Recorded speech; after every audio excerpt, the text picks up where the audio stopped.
Just another quick update on the trailer. So I got the XPS, the first layer in the walls, and then spray foamed up around the edges, around the bottom. If you're using spray foam, only fill like 50% of the gaps, because I had to cut off a ton of foam and a lot of it went to waste.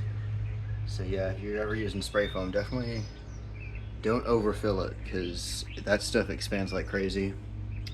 I got the windows and doors stuff so it won't expand and contract and bow the metal or the wood.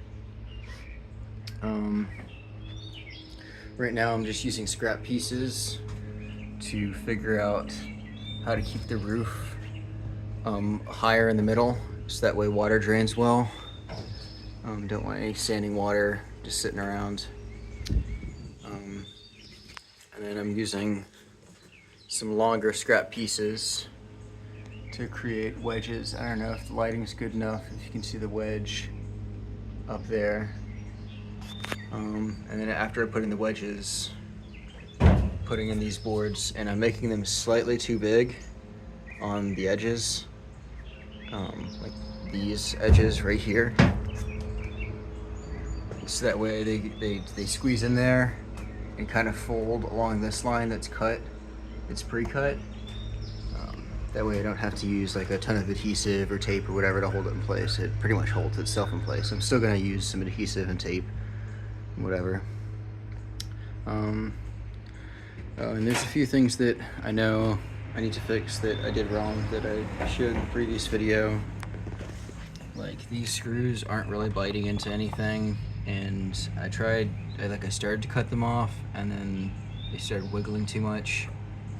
So I'm probably just gonna replace these screws with some really short ones that are actually meant for biting into metal. You know, stuff like that I need to fix. I need to cut off all the extra foam that's like, you know, around the door and stuff like that. Because I sprayed way too much, like seriously half of it went to waste. There's some other stuff that I know I need to fix, like I know I used the wrong screws here, because they're not flush up against that tie. I don't know, I put some construction adhesive on there, so I don't think they're going anywhere. You know, here. That's not going anywhere. So I don't know, I might not fix little stuff like that. But yeah, this is where I'm at.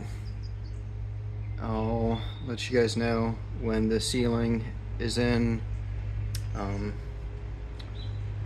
or at least the first layer of insulation.